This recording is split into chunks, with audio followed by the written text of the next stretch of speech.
Uh, there's always some level of surprise, I guess. Unfortunately, we don't control the timeline exclusively.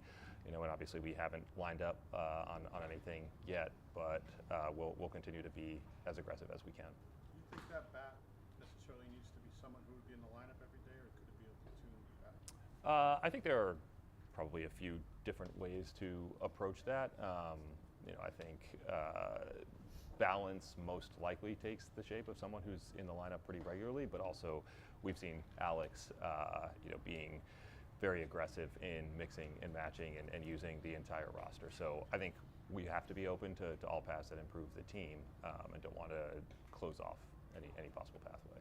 As you look at right-handed hitters, how important is it that they're guys who actually hit lefties and not just right-handed for the sake of being right-handed? Right. Yeah. I think we could make the same point about having a left-handed reliever, right? And like what we're really after is evening out our splits versus right and versus left. And so the easiest way to do that traditionally is with a right-handed bat. But sure, and I think that brings the conversation often back to the fact that we have a number of left-handed hitters who are going to be in the lineup every day. In terms of the bullpen, is there a type of reliever that you're looking for? In terms of whether it's strikeouts or length, or is there a model that you're trying to find?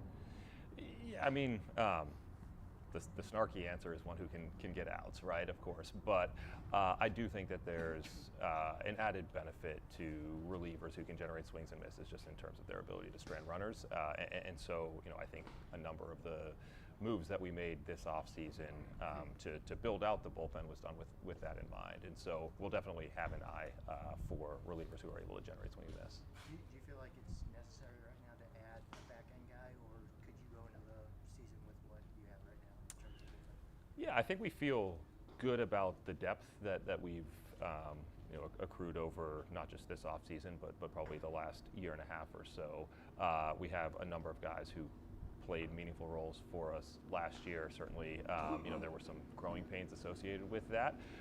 So I think our focus is probably more on someone who has proven that they can pitch at the back end of a game, someone that we can rely on in leverage situations and hold leads late in games. With the right-handed bat, do you anticipate adding someone regardless versus just keeping the lineup the way it is? So I think we're interested in making the right acquisition, not an acquisition for the sake of adding a player. We feel good about the guys that we have in camp, and like I said, we'll continue to pursue opportunities to upgrade. But I don't believe in adding a player simply to be able to kind of check a box. We want someone who's able to contribute big league wins in 2025. How do you view second base at this point? Obviously, it's early in camp. It hasn't even started. Yeah. But just your options there, and kind of how you plan to evaluate what you're going to be evaluating with the guys that you have here going forward. Yeah, I think the situation is probably a little bit different for each of the guys that will be getting reps at second base. We saw at times Hammy was able to be this really dynamic player on both sides of the ball, and added an element of speed and athleticism that was a real weapon. Vaughn will be the first person to kind of sit up here and say that last year was a struggle and a lost season in a lot of ways for him, but we're really optimistic about his ability to bounce back. He's worked really hard this offseason. He looks great. He's added about 20 pounds and believe that he's going to impact the ball even more. And then we're excited about seeing what the young guys are able to do in camp and the way that they're able to acclimate themselves to a big league environment. And Christian will get some reps at second base. I'm sure we're going to move Marcelo around. And I think given the importance we've placed on the present and winning in 2025, we'll take the 26 guys on our opening day roster that we believe are going to best help us win games this year. Have you had recent conversations with Alex Bregman or his representatives? I'm not able to comment on free agents. When you say move Marcelo around, is that third, second, and shorter? Could you see left field too? At this point, probably just in the infield.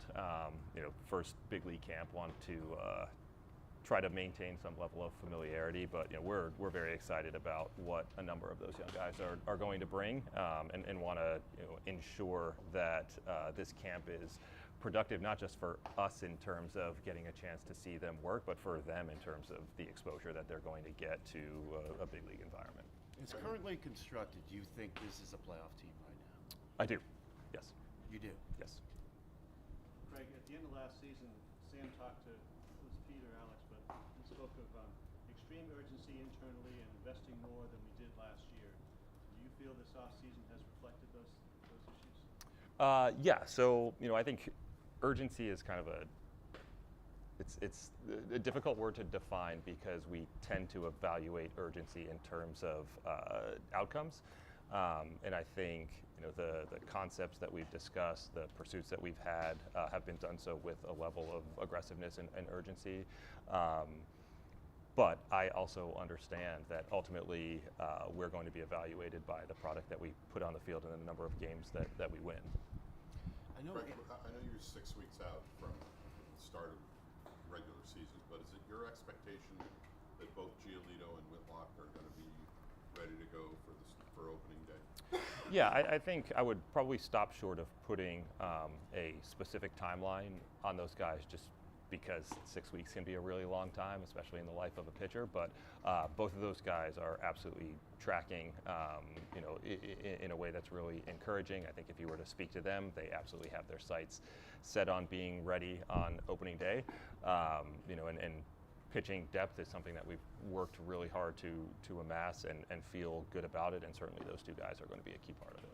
On the subject of pitching depth, Nick Pivetta is obviously still unsigned. You have to be careful about what you say about unsigned free agents. Yep. But is that a balancing act where he could perhaps help you by coming back and provide depth, but also that closes the door on a comp pick that would come your way if you signed elsewhere?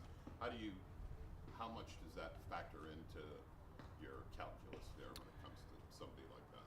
Yeah, so obviously going to avoid specifics here, but given where we are and like I said, the importance that we've placed on winning in 2025, we're going to make moves in line with that. I think there is a time where the needle is pointed more toward building for the future, and often my role is to balance both of those things, but there's no question that we're more calibrated toward winning in 2025 than we have in the past. The two big-time right-handed bats out there, obviously Bregman and Arenado. Do you get a sense that someone in that market that it's close to a resolution on either one or both of those guys? Yeah, so you can't speak specifically. I would just probably point to kind of where we are in the calendar and acknowledge that teams are reporting, camps are getting started, and for us here, I think it's important that we understand who our guys are in camp and try to work with the guys who are here right now. Craig, you won a world championship with a team that really captured the city's imagination. A lot of characters on there. There was entertainment value. The city rallied around it. New England rallied around it. That was 2013. A lot has changed since then. There's Amazon Prime, there's Netflix, there's great streaming. You can sit at home, and people's attention can go elsewhere. When you build a team and a roster, do you have to factor in the entertainment value and getting people excited about baseball here in Boston again? Yeah, I think it's a fair question. I would argue that winning is entertainment, and so if we are anchored to putting a team on the field that is capable of winning, capable of making it to the postseason, then that is an entertaining brand of baseball. I would also say that just given kind of the construction of our roster, we've got athleticism and speed. I think we saw that with our three outfielders last year, and then I talked about what Hammy can bring. So I do think that we will play an exciting athletic brand of baseball. If I get too caught up in kind of the entertainment side, I think we could lose sight of what we are here to do, which is win baseball But games. do you guys talk about that? Because there were times last year when Fenway Park was overrun by fans from other teams. You guys were 5 games under 500 last year. I mean, 10 years ago, that wouldn't have been the case at all. I mean, do you guys talk about that? Like, hey, this guy's a fit for Boston. Fans are going to love him.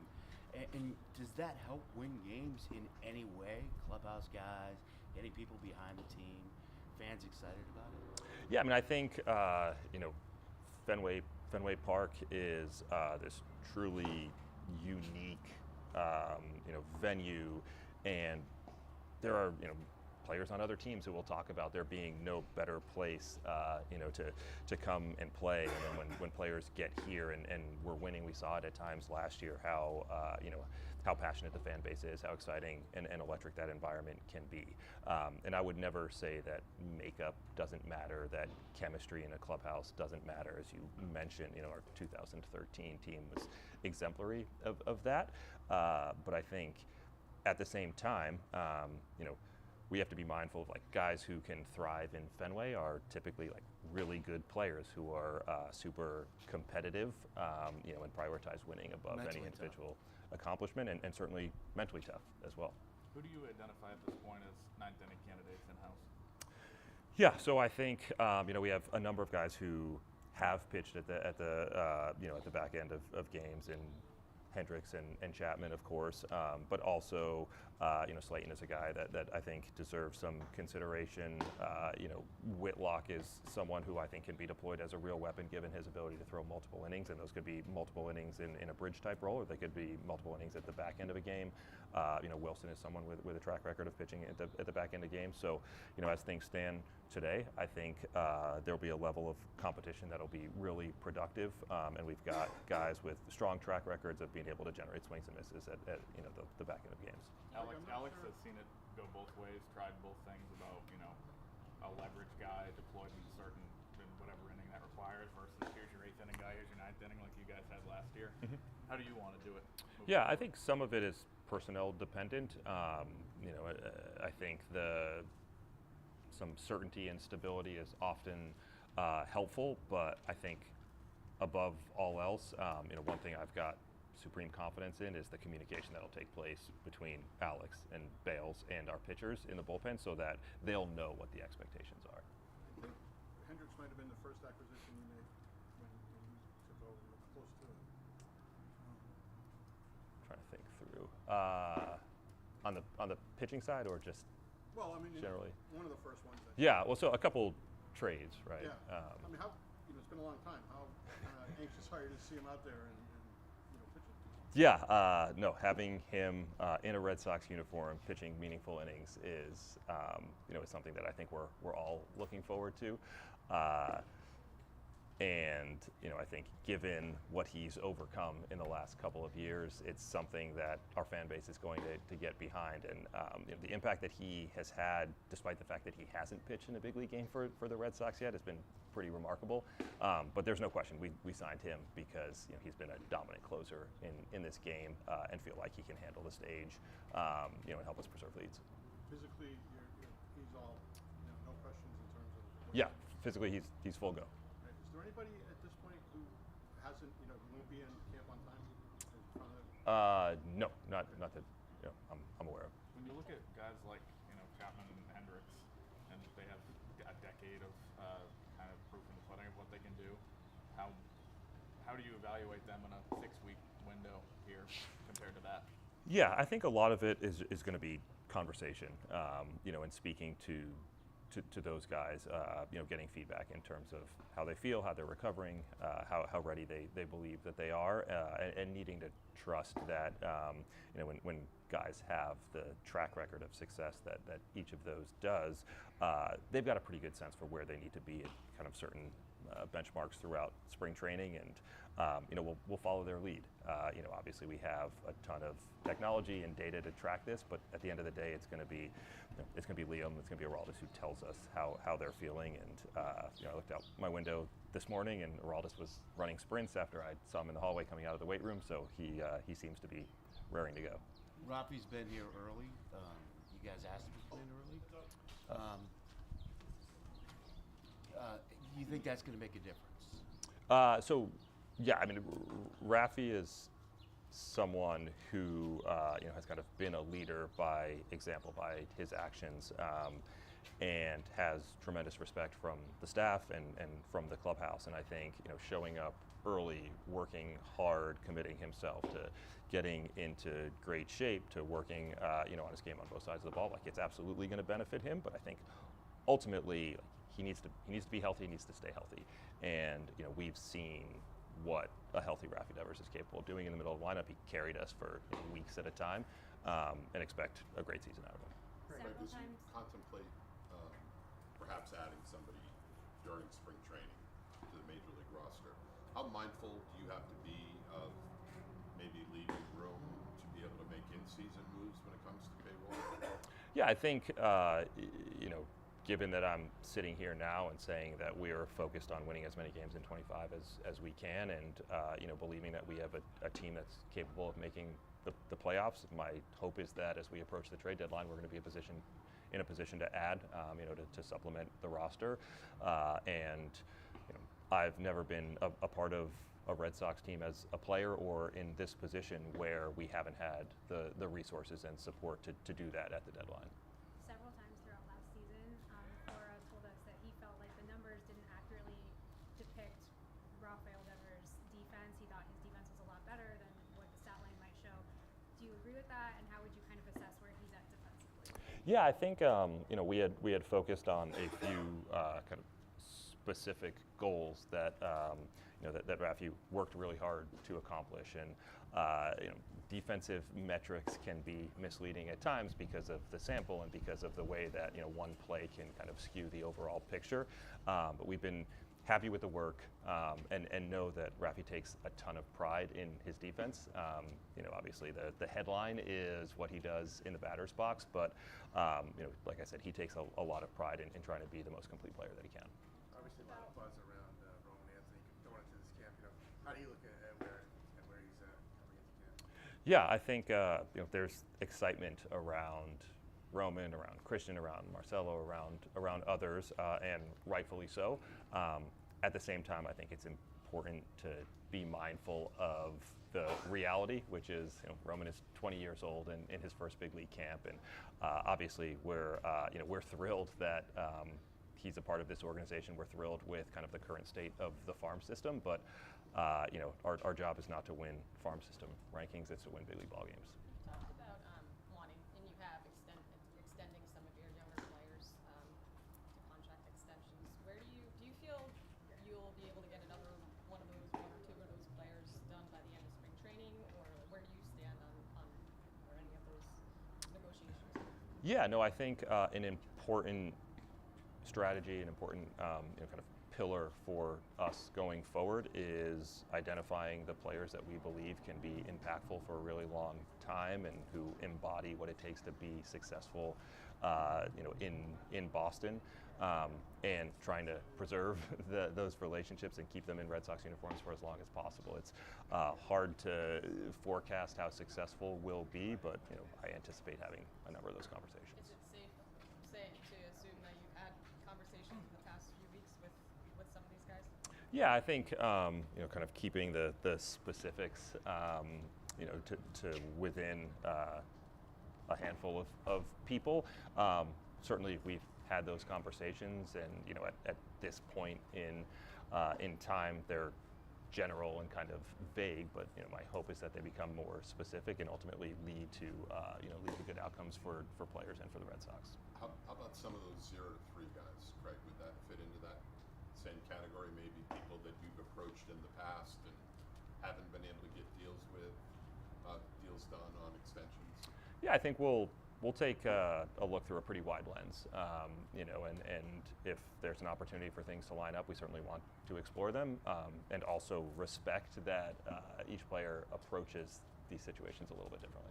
Does having signed Theo and Rafael last spring give you any sort of template, or having kind of done it before with some young guys, or do you kind of approach it as every guy's very individual? Yeah, I mean, I think it demonstrates a willingness to engage meaningfully, but every player makes a decision for slightly different reasons, and we need to be respectful of that, you know, and if there's the opportunity to find that overlap, then we want to make sure that we're giving it a chance. But also, if there's not, you know, in the same way that I don't think we should acquire players simply for the sake of acquiring them, we shouldn't be extending players simply to be able to say that we've done it. You were asked about a six-man during the offseason, and at this point, is it something, now that spring training's here, is it something that you are strongly considering? We're definitely considering it. You know, I think there are a few factors that will help determine the viability. Obviously, health is one, performance is another. You know, we'll take a look at the schedule early in the season and try to optimize matchups and recovery. But it's definitely in consideration, I think largely because we have, you know, a number of starting pitchers who are major league caliber who are capable of helping us win games. Do you consult with them at all? Like if they would like it or not? I think conversationally, you know, but our responsibility and our meaning the front office, the coaching staff, the medical staff, the strength staff is you know, to create you know, opportunities for the players to be as successful as possible and perform their best. And so oftentimes it means less about are you interested or willing to throw in a 5-man rotation or a 6-man rotation, and more about how do we work together to you know, create a routine, create a schedule that enables you to perform at your best. Do you think modern pitchers are more amenable to that sort of thing than they were probably like in your plan? Probably, you know, as the, you know, innings totals for starting pitching has decreased, but also a lot of this is a matter of how you characterize things, right? If you say, hey, you know, you're going to pitch in a 6-man rotation, you get one type of response. If you were to say, hey, let's look at the data and figure out how many times you actually, you know, kind of pitched in line with what a 5-man rotation would be, it's like most teams are already employing extra rest just by nature of the schedule, by weather, travel. And so, you know, if you work backwards from the number of starts that you know, a typical starting pitcher is making, you know, what we're asking to do would not be revolutionary. You know, our hope is that it helps us get the best out of our players and keep them on the field. If you were to do a 6-man, the fact that, you know, that obviously takes one full-time guy out of the bullpen. The fact that you have somebody like Whitlock who can cover multiple innings, how much of a sort of safety net is he in that scenario? Yeah, I think that's you know, kind of the necessary complement to a 6-man rotation is having some combination of relievers capable of throwing multiple innings and optional relievers as well, right? Because there's going to be a point where you know, either by weather or performance we get a short start, and you know, you need to make sure that we're not taxing the bullpen, which is something candidly that you know, we struggled with in the second half last year. Are there any pitchers who started last year that you would consider moving to the bullpen role, given that you have already more than 6 starters in camp? Yeah, we'll see how camp plays out. It's always easier to shorten a pitcher than it is to lengthen them back out. But you know, my guess is that there will be a number of pitchers who you know, will probably throw in multi-inning roles this spring, but potentially piggyback, come out of the bullpen to do it, and then we'll evaluate, you know, like I said, who gives us the best chance of winning. Seems like our oldest came in pretty good shape. Huh? Yeah, I think that statement's probably been true for the last 14 years. Yeah, you know, when you know, you kind of think about the physicality of someone who's capable of throwing a baseball 105 miles an hour, he pretty much embodies it. You guys had pretty much the same job, different ways to do the same job. Yeah, no, I see how someone might confuse us you know, as left-handed relievers. You happen to see D'Angelo Ortiz walking around? I haven't seen him yet, but have gotten great reports from the PD staff just in terms of like the work ethic, curiosity, open-mindedness, humility, which is really, really cool to see. Yeah, I mean, obviously you must remember him running around. I do. You were playing and stuff. Yes. Yep. Still has a better swing than I do.